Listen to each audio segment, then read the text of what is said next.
Bismillahirrahmanirrahim. Assalamualaikum warahmatullahi wabarakatuh. Alhamdulillahirabbil alamin. Wassalatu wassalamu ala asyrafil anbiya'i wal mursalin wa ala alihi wa sahbihi ajma'in. Asyhadu an la ilaha illallah wahdahu la syarikalah, asyhadu anna Muhammadan abduhu wa rasuluhu nabiyya ba'da. Mari kita awali pengajian kita ini dengan baca basmalah. Bismillahirrahmanirrahim.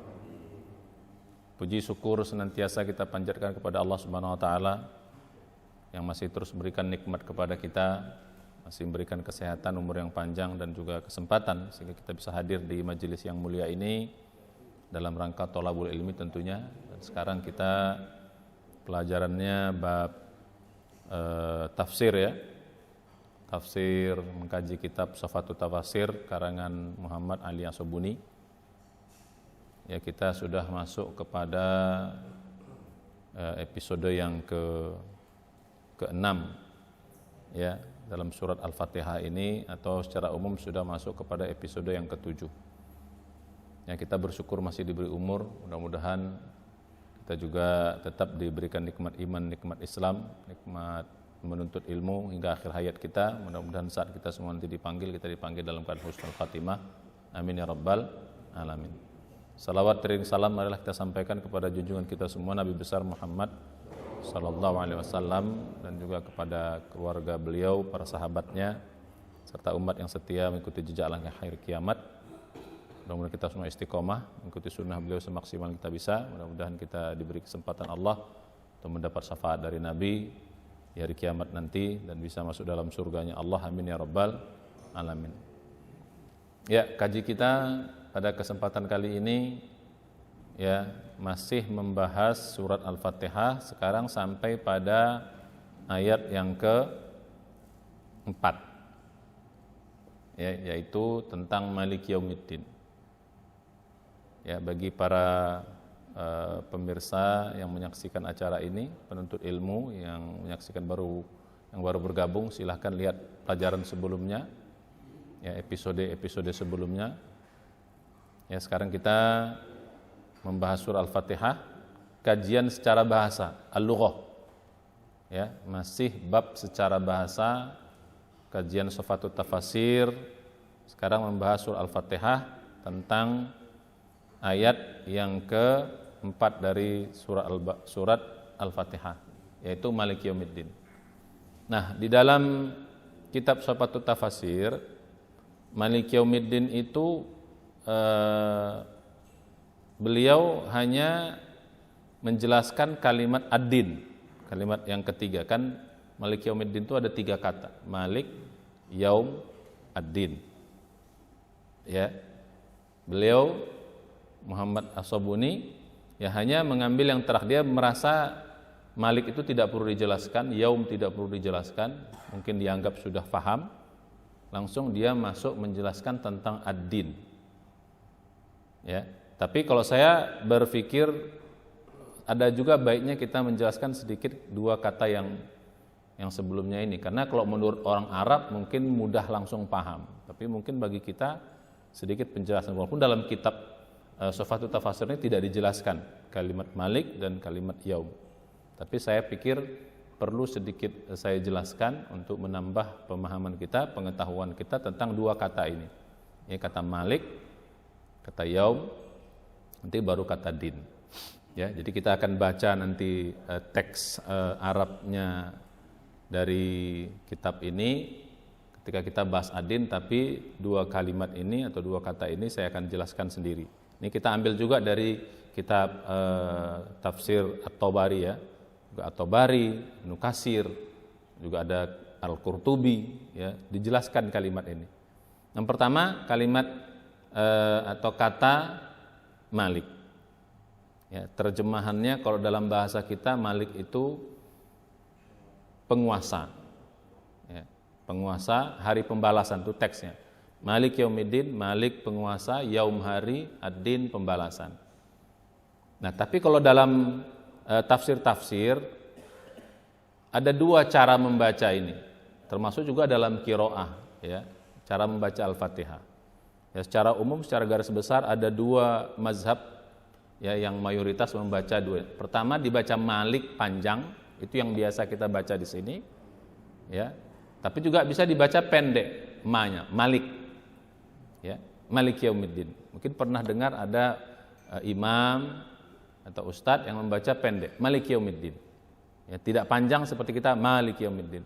Kalau gundulnya kata-kata Malik itu sama. Ya, alif itu tambahan. Maka kalau gundulnya dia begitu tulisannya, mim, lam, kaf. Kalau gundul. Tapi kalau kita lihat Quran kita ada agak ditambah alif tegak gitu di atas mim itu. Nah, apa perbedaannya? Ya. Karena bacanya beda, tentu saja maknanya juga ada terjadi perbedaan. Kalau Malik panjang itu artinya penguasa. Kalau Malik pendek, ya, mimnya pendek itu artinya raja.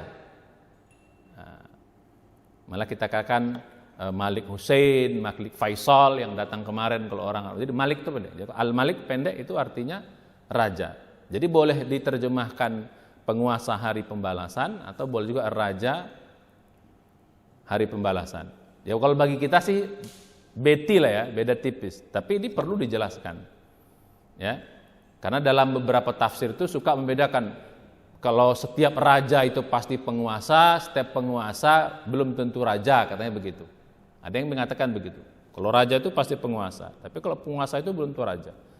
Tadi ada yang mengatakan yang lain juga, kalau penguasa itu lebih tinggi daripada raja. Kalau raja belum tentu dia penguasa. Ada juga raja-raja yang tidak berkuasa. Ada juga itu dalam tafsir itu banyak dijelaskan perbedaan. Ya contoh misalnya raja Inggris, gitu, raja Belanda, ya, raja di Malaysia itu raja, tapi mereka nggak penguasa. Penguasanya itu perdana menteri. Nah, jadi ini banyak perbedaan, itu tidak bahas masuk dalam ikhtilaf itu. Ya. Jadi, nah ini berbeda dari kedua ini. Misalnya kata-kata Malik itu berasal dari kata al-milik. Ya. Al-milik. Sedangkan Malik, raja itu berasal dari kata-kata al-muluk. Walaupun gundulnya sama tapi sakalnya beda. Apa arti al-milik? Kita tahu milik bahasa Indonesia itu apa? Milik ya milik. Jadi kok al-malik itu berasal dari kata-kata milik itu ya pemilik atau penguasa. Jadi kalau kita katakan pemilik rumah, ya dia penguasa di rumah itu. Jadi apa yang kita miliki kan pasti kita berkuasa terhadap sesuatu yang kita miliki. Ya. Nah, tapi kalau al-malik, raja itu dari kata-kata al-muluk. Al-muluk itu dalam Al-Qur'an itu artinya kerajaan. Ya, jadi muluk kerajaan. Yang punya kerajaan namanya malik. Milik. Yang berkuasa terhadap milik itu namanya malik. Nah, jadi gitu. Itu dua hal yang tipis dalam bahasa Arab, tapi bahasa kita mungkin agak lumayan penjelasannya. Jadi demikian ya. Maka dalam surat 40 misalnya, limanil mulkul yaum kata Allah. Ketika hari kiamat, limanil mulkul yaum. Ya, di hari ini siapa yang punya kerajaan kata Allah? Lillahil wahidil qahar. Ya, itu hanya milik Allah yang maha penguasa. Ya, jadi gitu. Jadi milik itu malik penguasa, muluk kerajaan. Jadi kalau ada kata-kata muluk itu arti kerajaan. Nah, jadi ini sedikit perbedaan. Berarti kalau kita terjemahkan Maliki Yaumiddin, raja di hari pembalasan. Kalau Maliki Yaumiddin, penguasa di hari pembalasan. Itu kira-kira perbedaan. Itu tambahan ya. Nah yang kedua kata-kata yaum. Yaum itu diterjemahkan hari. Ya, saya juga perlu jelaskan, hari dalam bahasa Arab beda dengan hari dalam bahasa Indonesia. Kata-kata yaum itu secara umum artinya dua, Pak. Bisa hari dalam pengertian bahasa kita, ya siang malam, ya gabungan antara siang dan malam, itu kita namakan hari. Kalau bahasa kita 24 seperti 24 jam lah. Itu makna yang pertama dan makna umum kata-kata yaum. Tapi yang kedua juga arti yaum ini bisa artinya suatu periode waktu. Ya, bisa juga disebut yaum. Ya, kalau waktu sebelum terjadinya alam semesta ini belum ada matahari, belum ada bulan. Berarti kalau kata-kata yaum nggak bisa kita katakan 24 jam. Karena matahari belum ada, bulan belum ada, siang belum ada, malam belum ada. Maka yaum dalam arti ini namanya apa? Periode waktu. Seperti dalam ayat mengatakan huwallazi khalaqas samawati wal arda ya fi sittati ayyam. Ya, dialah Allah yang menciptakan langit dan bumi dalam dalam 6 hari, sittati ayyam, dalam 6 hari. Nah, kalau kita katakan 6 hari, persepsi kita, loh, nggak benar dong. Masa matahari belum ada, ya, bulan belum ada, siang belum ada, kok 6 hari gitu loh. Nah, kok dalam kitab Bible itu betul-betul dibilang 6 hari. Ya, sehingga itu menjadi menjadi cemoohan ahli ilmu. Orang matahari belum ada, ya, siang belum ada, bulan belum ada, 6 hari. Ya, malah dalam kitab itu dikatakan hari ke-7 Tuhan itu istirahat gitu. Kalau kita tidak seperti itu. Maka dalam bahasa Al-Quran atau bahasa Arab, yaum itu ini periode waktu. 6 hari itu maksudnya 6 masa. Maka diterjemahkan bukan 6 masa.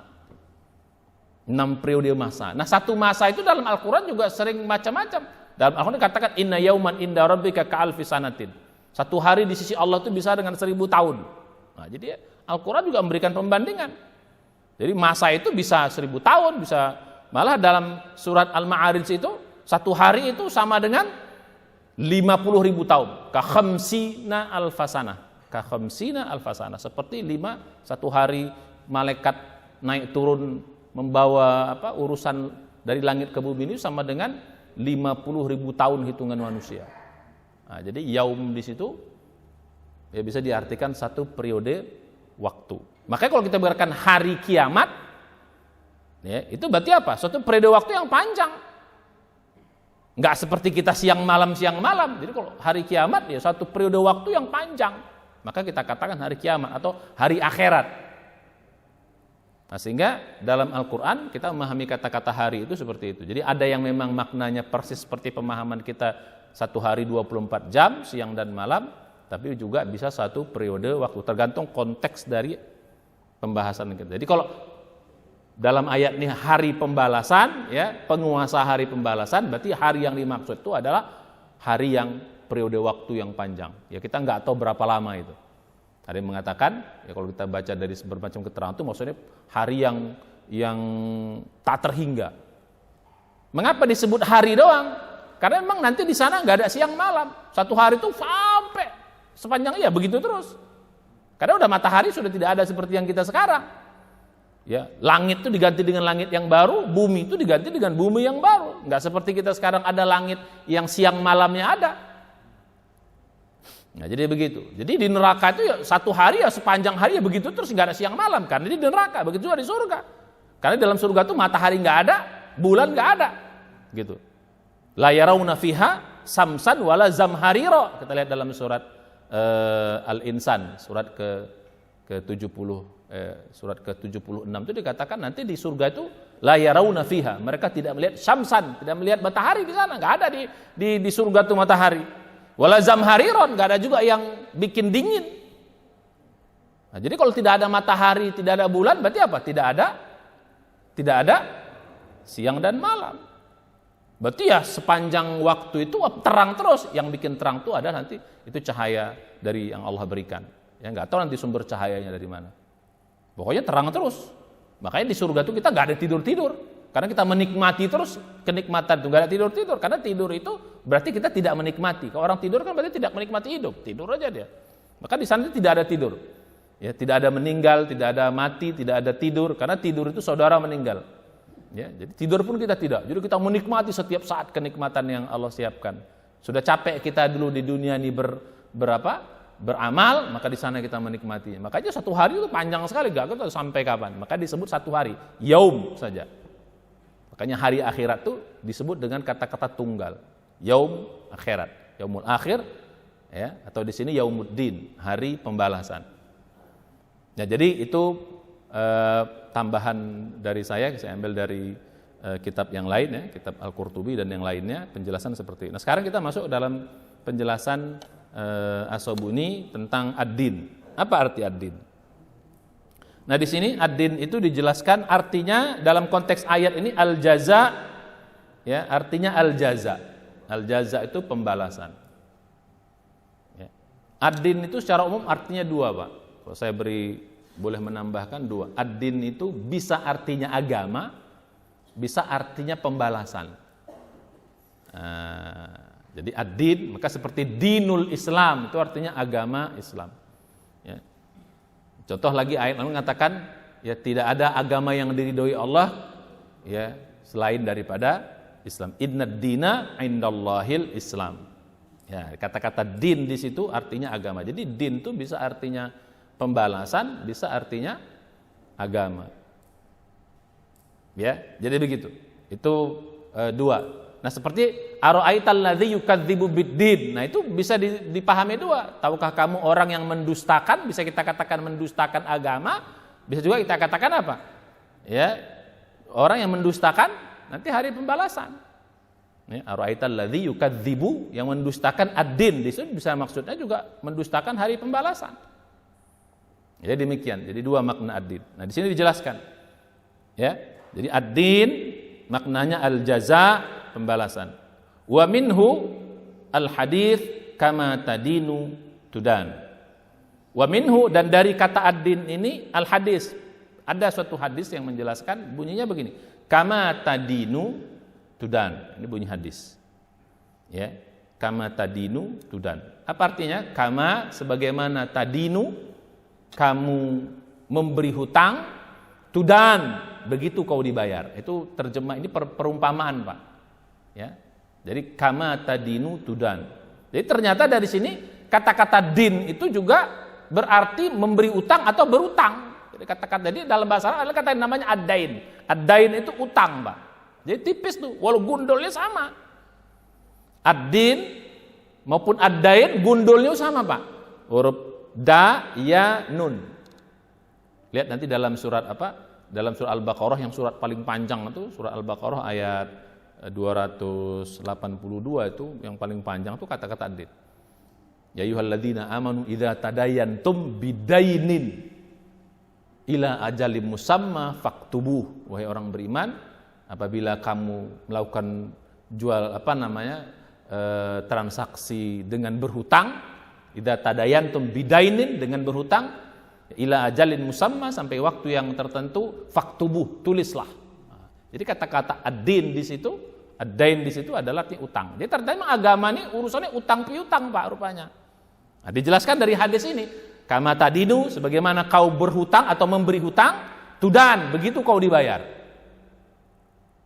Apa maksud hadis itu? Nah, dijelaskan di dalam kitab ini, atau maksud hadis itu kama taf'alu tujza. Ya, kama taf'alu, kama sebagaimana taf'alu engkau beramal, tujza, segitu kau akan dibayar atau diganjar. Jadi ternyata kata-kata ad-din di situ maksudnya adalah apa? Maksudnya adalah apa? Adalah dibalas. Nah, jadi ternyata memang urusan bahasa kita, urusan agama ini urusan balasan. Berarti kita kalau kita beragama, berarti intinya di situ ada balasan. Ya, dari Allah Subhanahu wa taala. Jadi maksud ayat itu, jadi hari pembalasan itu maksudnya hari di sanalah kita akan dibalas nanti oleh segala perbuatan kita. Yang baik akan dibalas dengan kebaikan, yang buruk akan dibalas dengan keburukan, kecuali Allah mengampunkan keburukan itu. Ya, itu tidak akan dibalas, berarti kita akan dihapuskan. Ya, kita lanjutkan. Jadi itu pemahaman tentang Maliki Yaumiddin.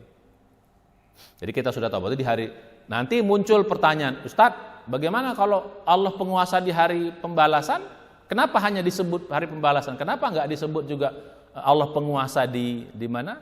Di dunia ini. Nah, ini lebih spesifik. Kalau tentang bahwa Allah penguasa di dunia ini sudah ada ayat sebelumnya. Tentang apa? Ya, tentang alhamdulillah rabbil alamin. Itu umumnya. Ya, Allah itu penguasa di alam semesta. Hari kapan saja Allah penguasa. Ya. Nah, ini Allah khususkan lagi, khusus di hari kiamat pun Allah penguasa. Kenapa dibilang lebih khusus? Ini bahasa kitanya apa? Setelah menyebut yang umum, disebut yang khusus. Itu dalam bahasa Arab itu sering gitu. Disebut dulu yang umum, habis itu juga menunjukkan pentingnya yang khusus itu. Dalam Al-Quran sering gitu, Pak. Contohnya misalnya, innalladzina amanu wa amilus solihati wa aqamus shalah wa atauz zakah. Ya, lihat dalam surat 2 ayat 217. Sungguhnya orang-orang yang beriman dan beramal soleh, ya, wa aqamus shalah, dan mengerjakan sholat, wa atauz zakah, dan mengerjakan zakat. Nah, kalau kita lihat beramal soleh. Sholat itu kan amal soleh juga kan? Sudah ada di amal soleh. Mengerjakan zakat juga. Kenapa mesti disebut lagi? Beramal soleh, mengerjakan sholat, menunjukkan apa? Betapa pentingnya sholat itu. Sampai dia disebut apa? Disebut lebih khusus lagi. Padahal dalam amal soleh pun sudah ada termaksud di dalamnya kata-kata amal soleh. Ini dalam bahasa kita sering setelah ada kata-kata deduktif. Pernah nggak cerita kalau kita bahasa ada namanya deduktif, ada namanya induktif. Ya. Kalau induktif itu dari yang rinci baru global. Kalau deduktif satu kalimat yang global dulu baru yang rinci. Nah, jadi gitu. Ya, saya pergi ke mana kita bilang? Ke Belanda. Terus pergi ke Volendam misalnya. Pergi ke mana daerah. Jadi kita sebut dulu besarnya baru kita rinci. Nah, jadi begitu. Nah, sering kita katakan begitu. Itu dalam bahasa Arab juga begitu. Ya. Soalnya dalam surah Al-Qadar, ya. Dalam surah Al-Qadar itu apa? Tanazzalul malaikah warruh. Kan gitu. Turun di malam itu para malaikat dan ar-ruh, malaikat Jibril. Malaikat Jibril itu adalah malaikat juga. Kenapa? Turun di malam itu para malaikat dan ar-ruh atau malaikat Jibril. Kenapa nggak cukup malaikat saja? Karena kan ini menunjukkan apa? Betapa hebatnya, pentingnya malaikat Jibril itu sebenarnya disebut 2 kali dia. Disebut dalam golongan malaikat juga, disebut juga dalam golongan sendiri dia. Nah, begitu juga dengan kalimat ini. Mengapa Allah khususkan penguasa di hari pembalasan? Kenapa? Kalau di dunia ini masih banyak penguasa-penguasa yang lain, ya raja-raja yang lain. Tapi di sana udah nggak ada lagi semua itu. Ya, di sini masih ada penguasa-penguasa yang merasa berkuasa, merasa memiliki, merasa bisa mengatur manusia, merasa bisa memiliki sesuatu. Tapi di sana semuanya nggak ada, semuanya tunduk. Hanya Allah yang sendiri penguasa di sana. Tak ada penguasa-penguasa yang lain. Makanya kalau dalam surah Az-Zumar itu, ketika nanti di alam semesta ini sudah habis semuanya, nggak ada lagi makhluk, Allah mengatakan siapa penguasa pada hari ini, kata Allah. Limanil mulkul yaum. Setelah itu kan manusia kan hancur semua ketika kiamat. Hanya Allah sendiri. Illa wajhah.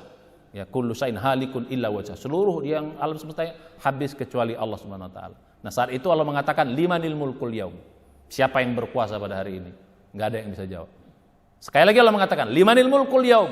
Siapa yang berkuasa pada hari ini? Enggak ada yang bisa jawab. Orang semua udah enggak ada. Kali ketiga Allah mengatakan limanil mulkul yaum. Siapa yang berkuasa hari ini? Terus Allah menjawab sendiri, lillahil wahidil qahar.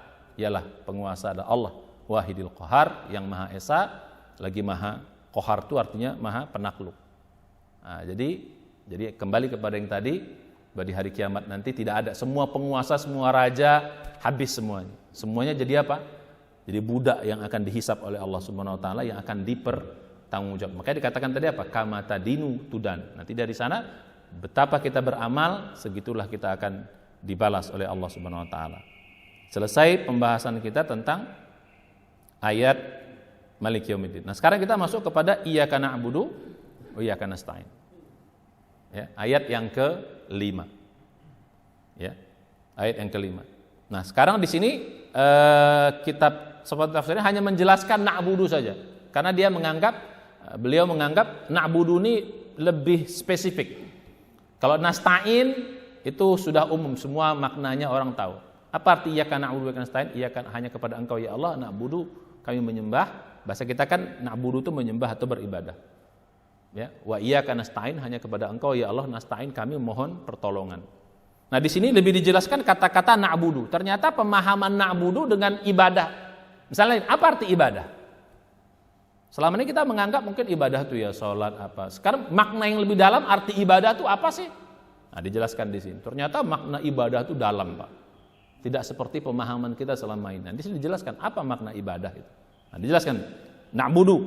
Ya, apa arti na'budu? Kami beribadah tuh. Qala Az-Zamakhsyari, berkata Syekh, ini pengarang tafsir, seorang pengarang tafsir namanya Al-Zamakhsyari, dia sering mengulas dari sisi bahasa.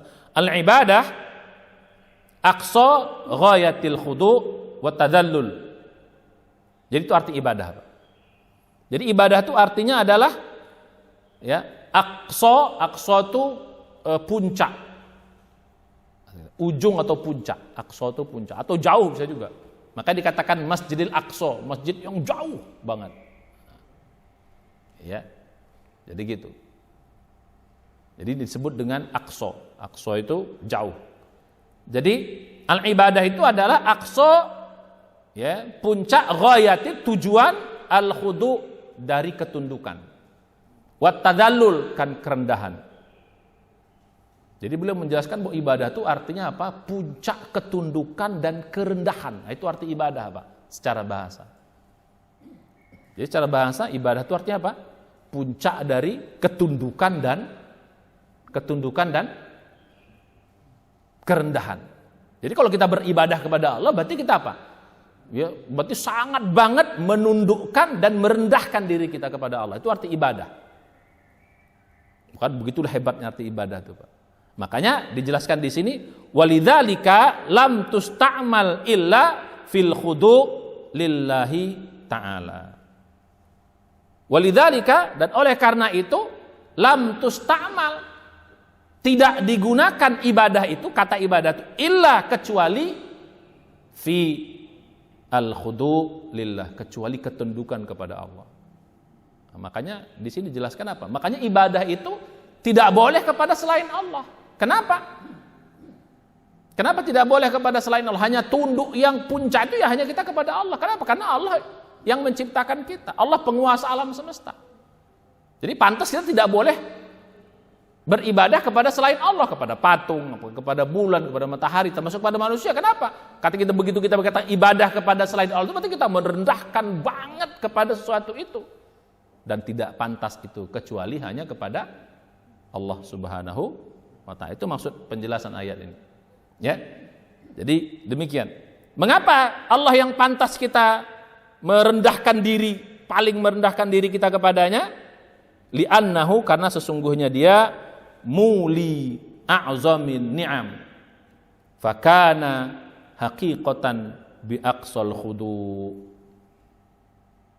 Jadi gitu. Mengapa kita harus hanya kepada Allah semata-mata beribadah, merendahkan diri? Karena apa? Li'annahu, karena sungguhnya Allah muli, maha pemberi, a'zam. A'zam itu yang paling besar atau yang paling hebat, an-ni'am, dalam nikmat. Karena Allah maha pemberi nikmat yang terhebat kepada kita. Jadi pantaslah ketundukan itu hanya kita berikan kepada siapa? Kepada Allah. Tidak boleh kepada, karena Allah yang memberikan nikmat, menciptakan kita, menghidupkan kita, penguasa alam semesta. Maka yang lain gak pantas. Karena yang lain itu kita setara, kepada manusia kita setara. Masa kita tunduk kepada yang setara? Kepada makhluk-makhluk lain juga gak mungkin juga. Malah kok dalam pemahaman agama kita, ya, dalam Al-Quran, seluruh makhluk justru Allah ciptakan untuk siapa? Untuk siapa? Untuk manusia. Coba dalam surat ke-31 surat Luqman, ya, ayat 21, alam tarau annallaha sakhkhara lakum ma fis samawati wa ma fil ard wa asbagha alaikum ni'amahu dhahiratan wa batinah. Tidakkah kalian memperhatikan, ya, sungguhnya Allah menundukkan seluruh yang ada di langit dan seluruh yang ada di bumi untuk kalian wahai manusia. Wa asbagha alaikum ni'amahu dhahiratan wa batin, dan Allah menyempurnakan nikmatnya kepada kalian manusia zahiratan, baik yang zahir maupun yang batinah, yang batin. Jadi ayat ini menjelaskan bahwa seluruh makhluk di alam semesta ini ditundukkan untuk manusia. Bahkan dalam pemahaman agama kita, hatta malaikat pun diciptakan untuk siapa? Untuk apa? Untuk kepentingan manusia. Contoh, malaikat Jibril, malaikat apa tuh?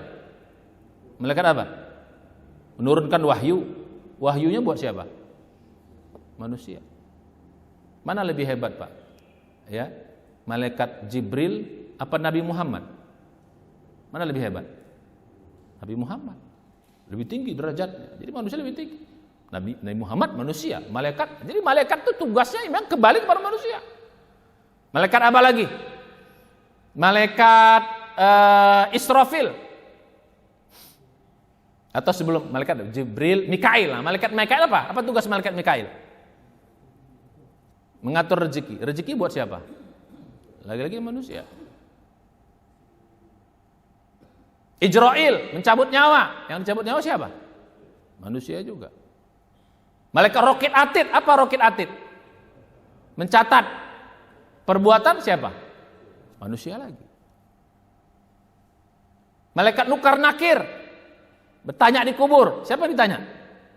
Manusia juga. Walaupun ada juga jin ya. Apa lagi? Malaikat Ridwan menjaga surga. Surga buat siapa? Manusia. Malaikat Malik menjaga apa? Menjaga neraka. Siapa yang di neraka? Manusia juga, walaupun ada jin. Nah, jadi kira-kira begitu. Jadi semua diciptakan buat manusia. Nah, jadi kalau kita merendahkan diri kita kepada makhluk, berarti apa? Nggak pantas kita ibadah kepada makhluk. Karena kita di samping kalau kepada manusia kita selevel, kepada selain manusia, justru malah merendahkan diri banget kita. Kalau kita, maka nggak pantas manusia menyembah makhluk.